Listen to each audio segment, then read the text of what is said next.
Nade-drain ka ba sa relationship nyo? Baka naman kasi nag-overinvest ka. Here are 3 signs that you're overinvesting in your relationship.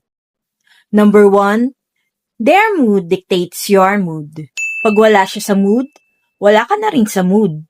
Though, pag masaya siya, masaya ka na rin naman. Pag nag-overinvest ka sa relationship, madali kang maapektuhan ng partner mo. Number 2, you're justifying their lack of effort.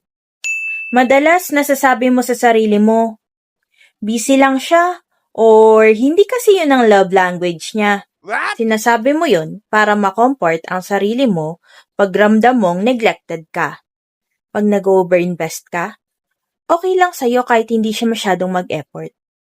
Number 3, you measure your worth by their responses. Kung maiksi yung reply niya or matagal siya sumagot, nagkakaroon ka ng doubt sa value na binibigay mo sa relationship niyo. Na kaya siya ganon kasi kulang ang naibibigay mo. When you're overinvesting, nasa-set aside mo ang worth mo para sa kanya. Relationship is indeed an investment, pero wag mong hayaang maubos ka ng dahil dito. Mag-save ka rin para sa sarili mo.